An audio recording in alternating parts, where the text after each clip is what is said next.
নমস্কার, আমি শঙ্কর মিত্র। আপনাদের আজ গ্রামীণ বাংলার সুন্দর রূপ দেখাই, যেটা দেখে আপনাদের মুগ্ধ হয়ে যাবেন। এই রূপ এখানে গ্রামেই পাওয়া যায়। চারিদিকটা দেখুন কি সুন্দর, দেখুন করলা গাছ লাগানো, চারিদিকে গাছ আর গাছ। দেখুন পরিবেশ, মন ভরে যাবে। গাছ আর গাছ, এরকম পরিবেশ আমরা শহরের লোকেরা পাই না। মন প্রাণ ভরে যাবে একেবারে। এই ধান গাছ কাটা হয়েছে, মাঠ, আম বাগান, চারিদিকে পরিবেশ খালি দেখুন, একেবারে মন ভরে যাবে।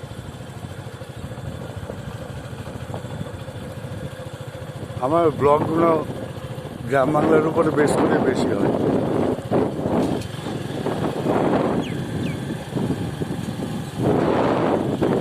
আপনারা একটু লাইক শেয়ার কমেন্ট করুন। আপনারা লাইক শেয়ার কমেন্ট করছেন না, এর জন্য আমি মনের মোটিভেশনটা পাচ্ছি। আপনারা জানালে তবে না আমার দোষ গুণগুলো শুধরে নিয়ে নতুন করে ভালো করে সব বানাবো।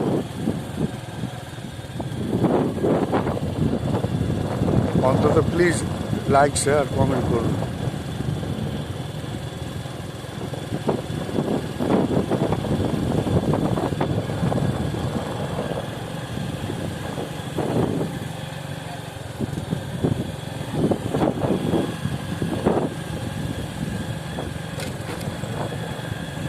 এখানে সব গ্রামের লোকেরা কাজ করছে। এবার গ্রামের দিকে ঢুকে যাচ্ছি। আপনাদের ভালো লাগলে একটু লাইক শেয়ার কমেন্ট করুন প্লিজ প্লিজ, তাহলে মনের জোরটা বাড়বে। নতুন